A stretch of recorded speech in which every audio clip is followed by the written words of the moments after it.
আজ ৩০শে জানুয়ারি জাতির জনক মহাত্মা গান্ধীর প্রয়াণ দিবস ও শহীদ দিবস উপলক্ষে ইসলামপুর মহকুমা শাসকের দপ্তরের বিবেকানন্দ সভাগৃহের সামনে আজ এক সর্বধর্ম প্রার্থনা সভার আয়োজন করা হয়।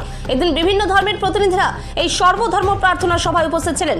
এদিনের এই সভায় উপস্থিত ছিলেন ইসলামপুরের মহকুমা শাসক অঙ্কিতা আগরওয়াল, তথ্য ও সংস্কৃতি দপ্তরের আধিকারিক শুভদীপ দাস সহ মহকুমা শাসক দপ্তরের আধিকারিক ও কর্মী সহ সাধারণ মানুষেরা। Bureau report, big news Bangla. Mahatma গান্ধীজির প্রয়াণ দিবস এবং শহীদ দিবস উপলক্ষে প্রত্যেক বছর ৩০শে জানুয়ারি আমাদের এখানে মহকুমা শাসকের করণ প্রাঙ্গণে সর্বধর্ম প্রার্থনা সভা আয়োজিত হয় মহকুমা প্রশাসনের পক্ষ থেকে।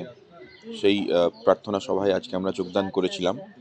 মাননীয় মহকুমা শাসক মহাশয় তিনি উপস্থিত ছিলেন এবং বিভিন্ন ধর্মের, হিন্দু ধর্মের, বৌদ্ধ ধর্মের, খ্রিস্টান ধর্মের, মুসলিম ধর্মের এবং জৈন ধর্মের, এই 5টি ধর্মের থেকে প্রতিনিধিগণ এসে তাদের ধর্ম থেকে আমাদের সকলের জন্য প্রার্থনা করলেন। এবং যেটি সবচেয়ে সুন্দর বিষয়, যেটি হচ্ছে আমাদের দেশ, আমাদের এত সুন্দর দেশ, বৈচিত্র্যময় দেশ, এই বৈচিত্র্য এই দেশকে সুন্দর করে দেয়। সেই বৈচিত্র্যের কিছুটা প্রতিচ্ছবি আমরা এখানে আজকের অনুষ্ঠানে দেখতে পেলাম। এবং গান্ধীজির উদ্দেশ্যে তথা যে সমস্ত বীর হৃদয় আমাদের জন্য সর্বোচ্চ বলিদান করেছেন, প্রাণ দিয়েছেন, তাদের জন্য অর্থাৎ দেশের শহীদদের জন্য 2 মিনিট নীরবতা পালন আজকে আমরা করেছি, তাদের সম্মান জানিয়েছি। এইভাবে আমাদের আজকে অনুষ্ঠানটি সুন্দরভাবে শেষ হলো।